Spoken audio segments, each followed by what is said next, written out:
let's just go to Socrates and Confucius, the great philosophers Bomani Jones and L. Duncan. Yes, that's right. When those two get together, I mean, think takes explode. I mean, the depth with which those two can go. Well, whether it's about their C-section or about any word can be used to be a race baiter, well, those two, wow, they're strong. I mean, really strong. And Bomani Jones and L. Duncan have teamed up to do what seemingly every person of color, a.k.a. every African-American in the WNBA, around the WNBA, and in media are doing. They're coming at the 22-year-old white straight girl, Caitlin Clark. Because, see, here's the deal. Because Caitlin Clark can throw a ball into a basket deeper and better than anybody in the history of women's basketball. Because Caitlin Clark plays with a flair that very few have ever played with, if any, in women's basketball, and really in men's basketball, too, because Caitlin Clark is nice. She doesn't wear booty shorts. She doesn't shake her ass. She has a boyfriend, seems very humble. In every situation this year, Caitlin Clark has handled herself with grace and with class. And boy, oh boy, does that drive people nuts. I mean to tell you, I saw yesterday Angel Reese is wearing shorts that are up her ass and shaking her ass at something, and good for her, very popular. Very good for her, but it's making the media crazy. I mean, it is making them put back things they never stole. And of course, Bomani Jones, who you may not know, but Bomani Jones was going to be the next star at ESPN. They gave him a show. It was a colossal failure. They gave him a radio show. Every affiliate said, we don't want this. This is no good. They gave him another show. Same thing. HBO gave him a show. Because, well, it was post-George Floyd, and we got to cover our ass. Well, you know what happened? Same thing that happened to the ESPN radio TV shows. It tanked. I mean, it tanked historically. In fact, you can make the argument that in the history of media, Bomani Jones has tanked worse than any human being ever. Ever. Think Caddyshack 2. Those of you that are old enough, which I still believe is America's worst movie. I will fight anybody. I will argue with anybody. But Bomani Jones is basically Caddyshack 2. And then there's L. Duncan. Elle Duncan's a nice little girl that reads stuff on SportsCenter, and because she is a, quote, woman of color, she gets to say whatever she wants on ESPN because the white guys in Building 4 are afraid. Well, they have teamed up in their stupidity. They have teamed up and decided that Caitlin Clark, the 22-year-old out of Iowa, doesn't have the depth to make a difference with her prospective fans because, well, some people actually said her fans are racist.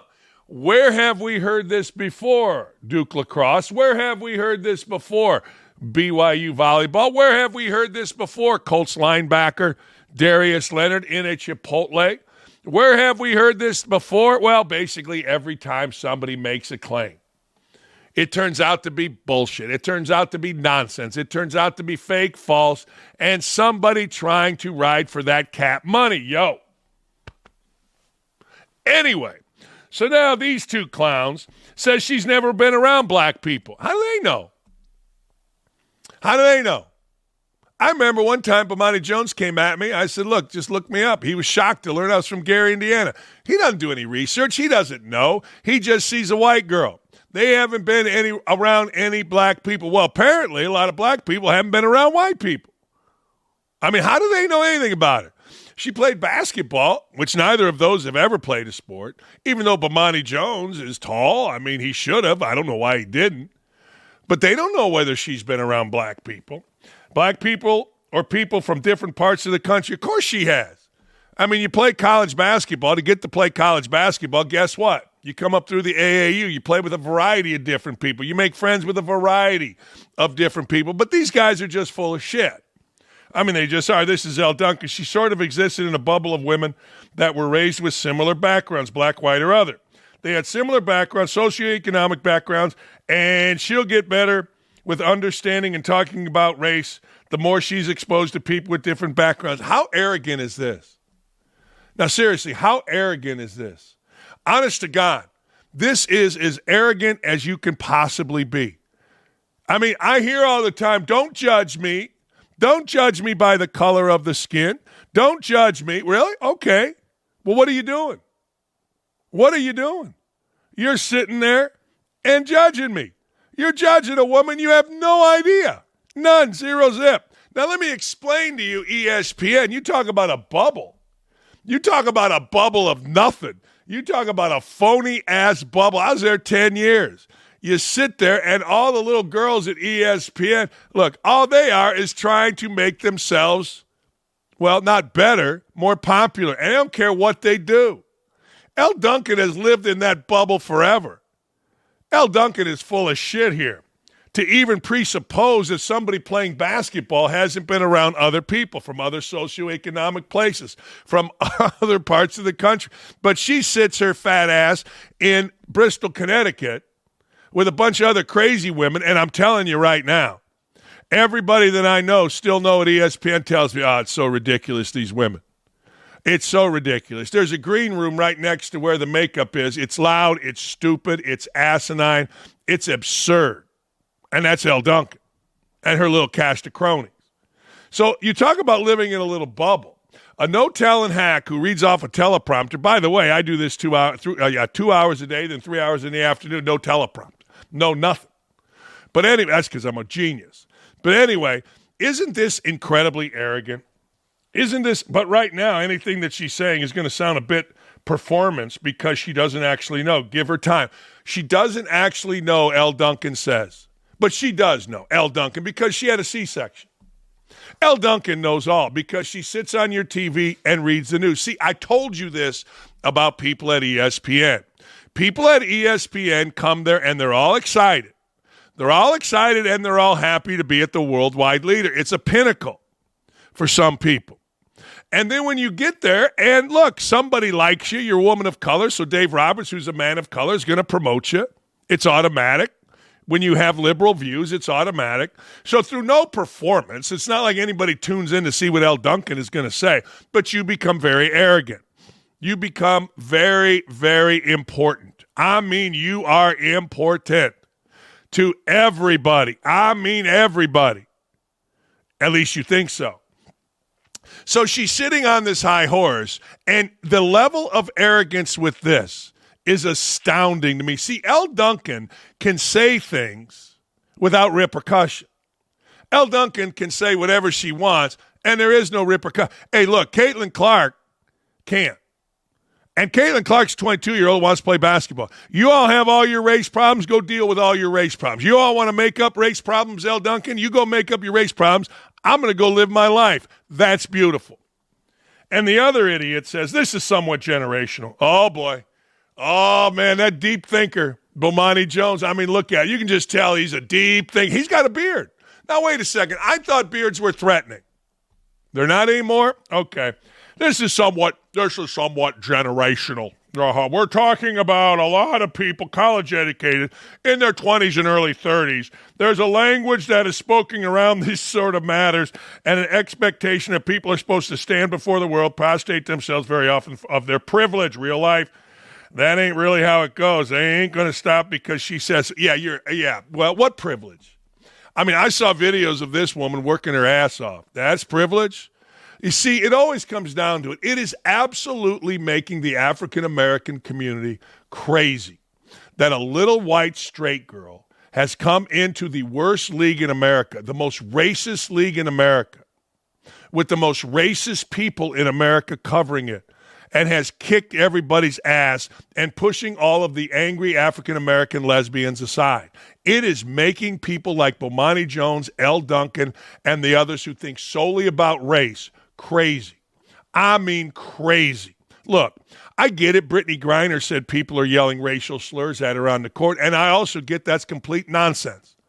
There is no chance in this era of cameras, there's no chance in this era of ushers everywhere that somebody somewhere somehow hasn't put a stop to it or there's been some kind of commotion at a game. So what you have here is literally everybody angry that a little white girl has come into America's most racist league. And we all know this. I mean, this is every day. It's everyday hate.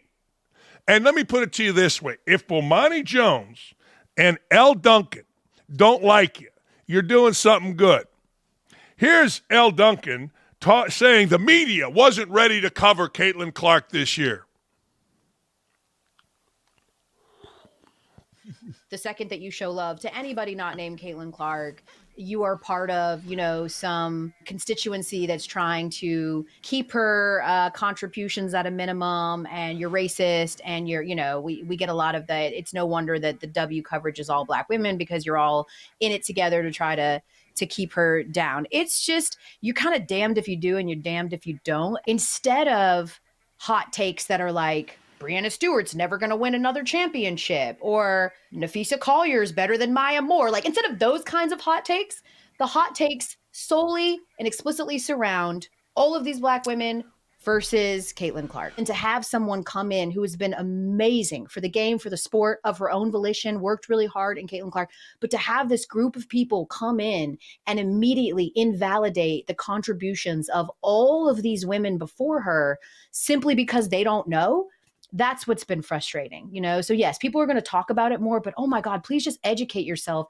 so that you can have bad takes that involve basketball and not bad takes that send racism and misogyny into the timelines of these women. It's unfair. Everybody's way too online, man. Caitlin Clark is the person a lot of people have been waiting their whole lives for. They didn't even know it, but apparently they've been waiting their entire whole lives for. And she seems to be handling it way better than anybody else involved in this whole thing. But including those two. See, here's what these idiots don't understand. Caitlin Clark just came in to play basketball. All of a sudden, the Black women of the WNBA decided to knock her on her ass from behind. All of a sudden, the Black women, Angel Reese and her teammates, decided to cheer for that. All of a sudden, other Black women decided to tackle her at half court. All of a sudden, other Black women decided, like Asia Wilson, to be idiots when talking about her, jealous when they're talking about her. Caitlin Clark and her fans didn't start anything. Caitlin Clark just came into the league and a bunch of fans rooted for her. But all of a sudden, Kennedy Carter's knocking her on her ass from behind. What do you think people are going to talk about? What do you think? There is nothing interesting about the WNBA pre-Caitlin Clark. The numbers show it. The money they don't make shows it. But that's it. And you can get mad, glad, angry, sad. You can spin it all you want. But these African-American women were so pissed off that as soon as she came in the league, they start hitting her from behind, knocking her out of bounds when she didn't have the ball, tackling her at half court, hitting her in the head, swiping down, poking her in the eye, and making jackass comments like more than one woman, Cheryl Reeves. Dawn Staley got on there and basically said she couldn't play. That's what happened. That's exactly what happened. And fans, both Black and white. See, what people fail to realize, like Bomani Jones and Elle Duncan, is, man, does she have a lot of African-American fans. See, there's a lot of people out there in the real world, not in the Bomani Jones, Elle Duncan secluded little world, that actually do what Martin Luther King says. We judge people by the content of their character, not the color of their skin. These two can't do that because these two wouldn't have a job. They're no-talent hacks that nobody pays attention to, except for a boss who's trying to cover his ass in the DEI world in the post-George Floyd era. That's it. Caitlin Clark didn't start nothing. Her fans didn't start nothing. This race thing is talked about because African-American women in the WNBA made it so by their violent behavior towards Caitlin Clark, by their racist discussion, by their all against her, more than one woman attitudes. That's it. Spin it however you like. Kamala, Elle Duncan. Spin it however you like. George W. Bomani Jones. However you want to spin it. George W. Bush used to make me crazy when he spoke. Crazy. Him and Obama. Just insane. Anyway, spin it all you like. But this is the bottom line. See, at OutKick, we deal in real. And the reality is simple. African-American women hated Caitlin Clark, hate Caitlin Clark, and physically, publicly abused her. And then celebrated it, and people reacted. Is it right? Of course not. But that's what happened. It's more than 13 months ago. 13 months since Connor Stalions was on Central Michigan's sideline. This is funny to me. This really is funny to me. During a Michigan State game against Central Michigan. And the administration of Central Michigan and the head coach, Jim McElvain, still like, man. He's on the sideline. CMU athletic spokesperson Greg Hotchkiss confirmed last week that Jake Costner has separated from the institution and then reiterated. CMU does not comment publicly on personnel matters. Football Scope reported July 30th, head coach Jim McElwain was making late summer staff changes, letting Costner go, citing multiple anonymous sources. Hodgkins said last week that the investigation is still ongoing. Records obtained through the Freedom of Information Act request in June show CMU did not hire an outside firm to conduct a separate investigation. Look, I coached in the MAC. I don't have any money for that. It's unclear why Costner risked his career to bring in Stalions. If it was perhaps a young coach looking for an edge in his first game calling plays at the Division I level, and whether, that was stupid, this Costner guy, whether Stalions' presence had more to do with helping Central Michigan that night than it did his own reconnaissance at Michigan. Look, I don't know, but you know this. There's always a fall guy. What'd Chris Carter say to NFL rookies? You got to get a fall guy, man. You got to get somebody in your group that's going to take the hit because you're the one making that money, yo, and you got to pay him well. Well, here's your fall guy, the offensive coordinator, who for some reason was buddies with Stalions and let him stand on the sidelines at a Central Michigan game, assuming no one was going to see it. See, this went on and on and on, and I'm sure this Costner guy said, hey, look, I'm not worried about it. It was weeks ago. And then all of a sudden everything broke, and I'll tell you the first thing this Costner dude did was take a dump in his pants. Yeah, he did. He took a deuce right there. And next thing you know, as he was done deucing, he didn't know where to go. We have a saying, he could either shit or go blind.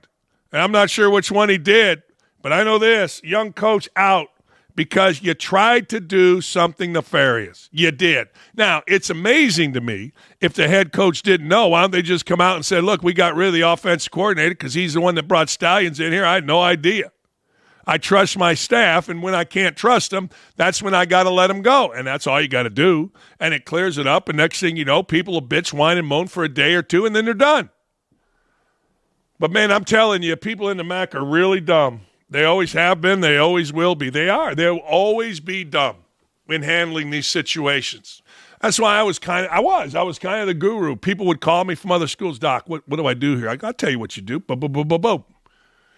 Some of the most famous coaches in college basketball have been on the line with your boy Double D, wanting to know how to handle certain things that have come up within their program or outside their program. And the reason they did is because they knew I handled Bob Knight for years, and then once I left, Knight got his ass fired because I wasn't there. That's a true story. I mean, I don't really talk about it. Well, maybe I do. But anyway, that's a damn true story. And I told Knight that. So anyway, long story short, this Central Michigan thing is fascinating. Jim McElvain, who looks like a used car salesman, dumbed down. A dummy new used car salesman. I don't know. That idiot is still on the sidelines. I don't know what he's doing. He's just being stupid. But anyway, long story short, Central Michigan, just say, look, this guy brought in Stalions. We didn't want Stalions around. We found out he did it. We got rid of him because I can't trust him. That's simple. I don't know why that's so hard. This is amazing to me. Wives are starting to give me a headache. They are. I'm sorry. It's like, when guys used to say, well, you think I'm tough, you should see my wife. I'd be like, shut up. Shut up. Like, there's a kid that played at Indiana named C.J. Gunn. I think he's now at DePaul. His dad said, well, I'll tell you what, C.J., he really didn't play in the parks. He played against his sister and his mom, and they were tough. I'm like, oh, my God. Anyway, here we go with a little wifey. Raheem Mostert made his bones with the 49ers in the Super Bowl some years ago, former Purdue kick returner who's done really good. Devon Mosbart, I guess that's his wife. Devon Mosbart, she has a hyphen, channels. All right, there you go. Oh, she channels, I'm sorry. I'm Ron Burgundy today. Mosbart's wife, Mosert's wife, whatever the hell his name is, she channels. Oh, that's funny. Florida hurricane frustration while calling out the bullshit spewed by Vice President Kamala Harris. The Vice President urging this shouldn't be about political gamesmanship was up to her eyebrows in political gamesmanship. And Devon Mosart apparently recognized that. The math ain't adding up. The math ain't mathin', sis. Really? All right. Mostert wrote on her Instagram post. Mostert also put up an earlier story that made the point Harris is going to get the boot in November. And that post was edited from an earlier version with Mostert really let loose. No one has time, Kamala, especially for her to say some BS like we can be unburdened by what has been. I like this Mostert lady. And also, she's garbage, textbook trash. We're unburdened by what has been. See, Obama's talking now. Obama mama is muttering. They always project on others, don't they? Obama is now saying that Trump talks in word salads. I mean, if you're going to look at who's weird, just using the word weird, Tim Walz or J.D. Vance, I don't know what to tell you. But there are still people out there that believe in this crew. Man, Kamala, whatever the hell her name is, Harris, Obama, Biden, the whole group of just absolute awfulness. Biden on the beach during a hurricane is classic. Just classic. Kamala Harris posing, raising money, going in vote, classic. Unbelievable.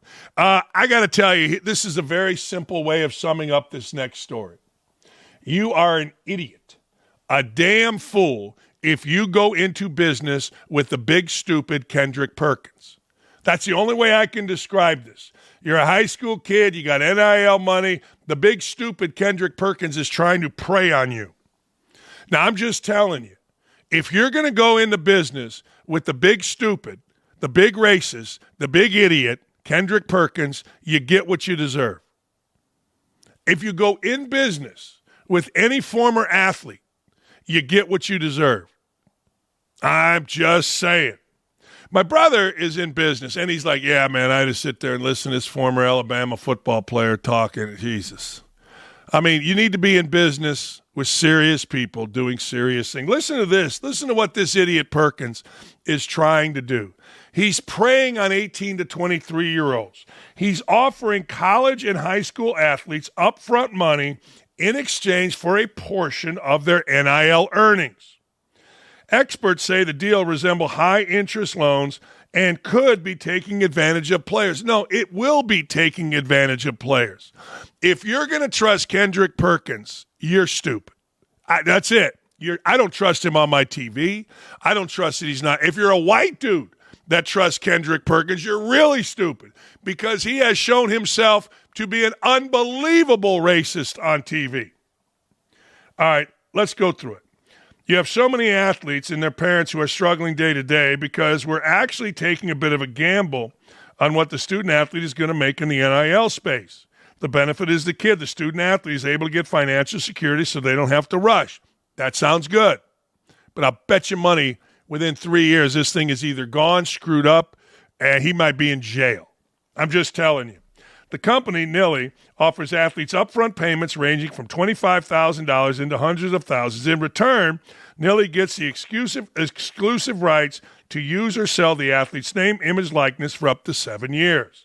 And the company and its investors receive between 10% and 50% of the NIL earnings during that time.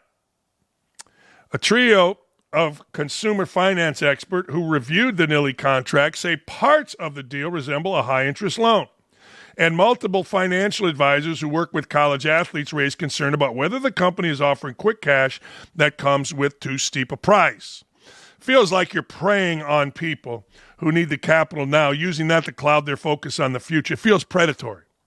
And it's capitalizing on young people who need money and haven't thought about the long-term implications. So these guys are going to keep 7 years. So what if I play 4? Do you get my 3 years in the NFL or the NBA? I don't know.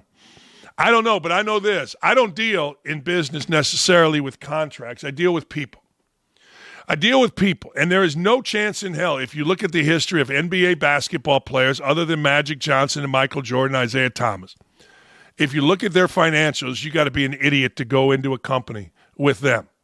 I've told my brother this. I told him about a tight end on the Colts a few years ago, a long time ago, actually 20 years ago.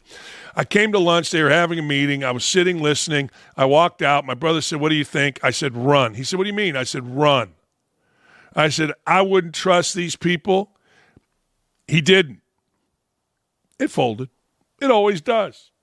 Man, it feels like they're preying on people who need the capital now. Look, I don't care about that part. And I'm guessing in theory this is probably okay.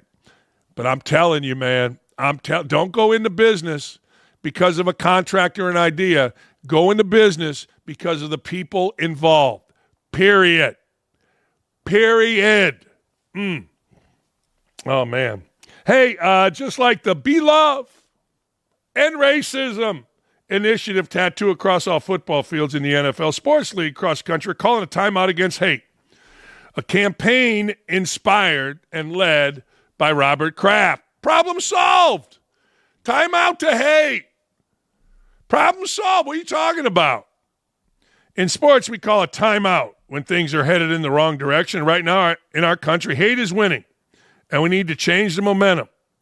That's Robert Kraft, founder of the Foundation to Combat Anti-Semitism. I'm for whatever combats anti-Semitism. I am shocked.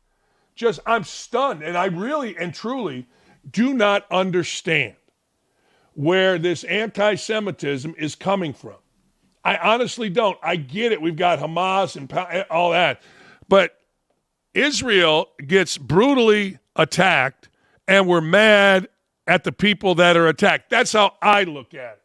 Now, you can look at it a different way, but I don't understand your way of thinking, and you probably don't understand mine.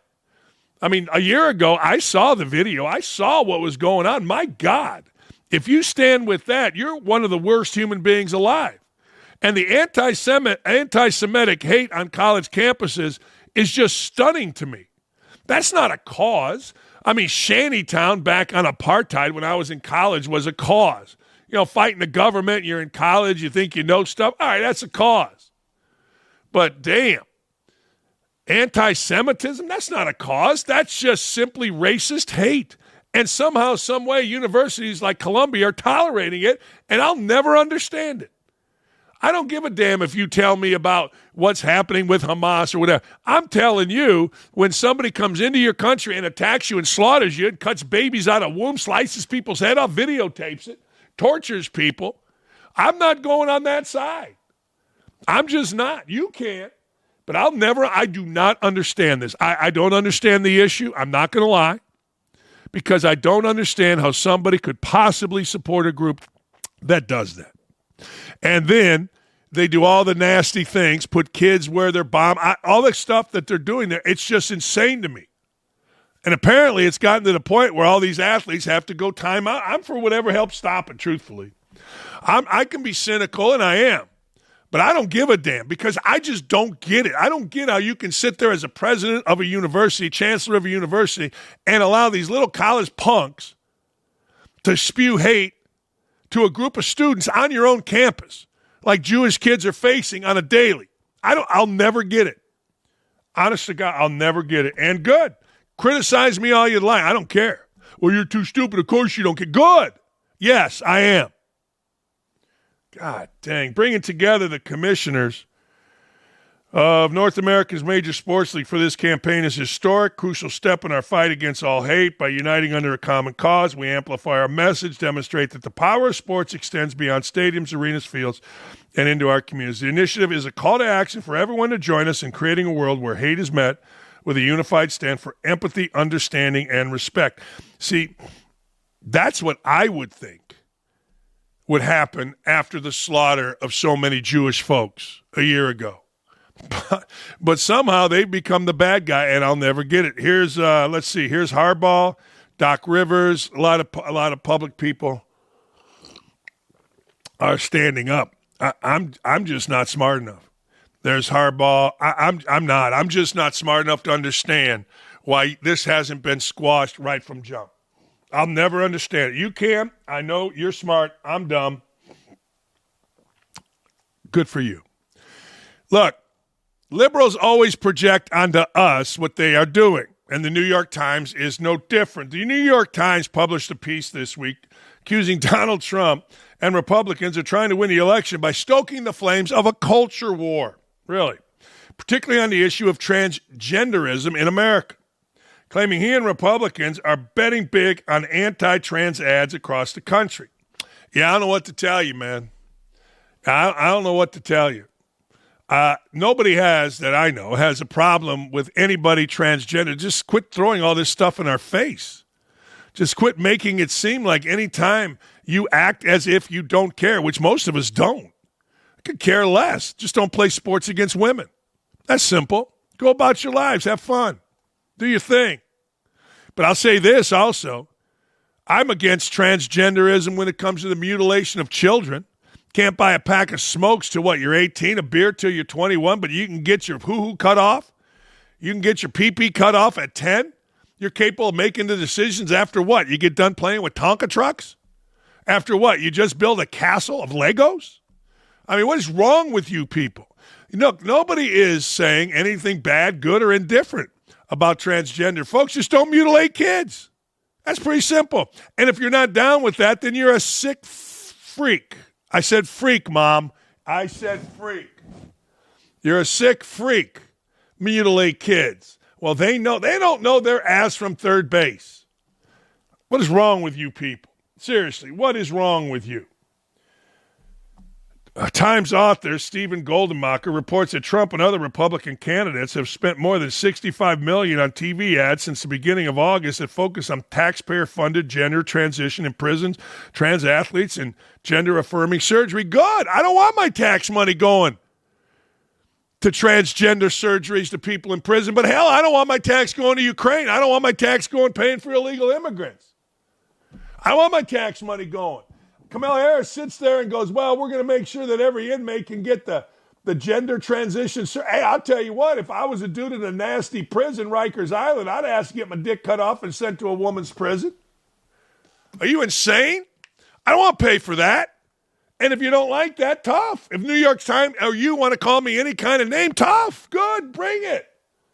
I don't want to pay for gender-affirming surgery for little kids. I don't want to pay for gender-affirming surgery for people in jails. What's wrong with you? What's wrong with you, seriously? Why are we paying for that? Explain it to me. You commit a crime, you go to dude's prison, you want to switch? Hey, gather up some money from your peeps, yo. What's wrong with you?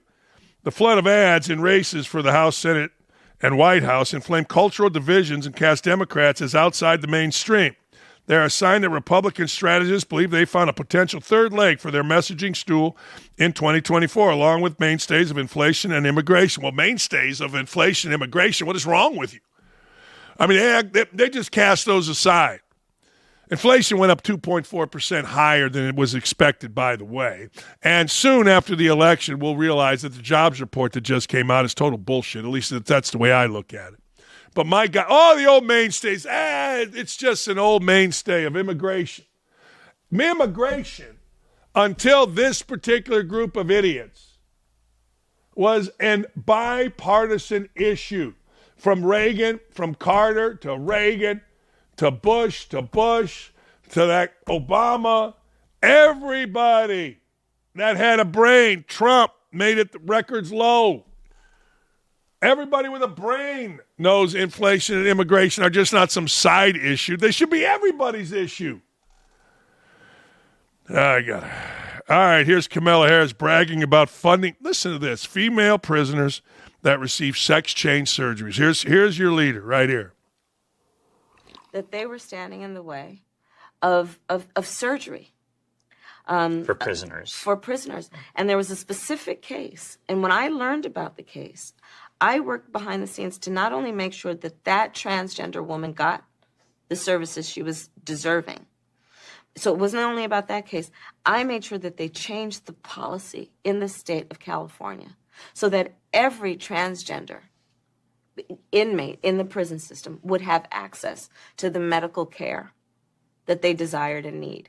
And I believe it was not only, I know it was historic in California, but I believe actually it may have been one of the first, if not the first in the country, where I pushed for that policy in a Department of Corrections. Okay, no one's saying that. You're talking about changing someone's sex and taxpayers funding it. That's crap.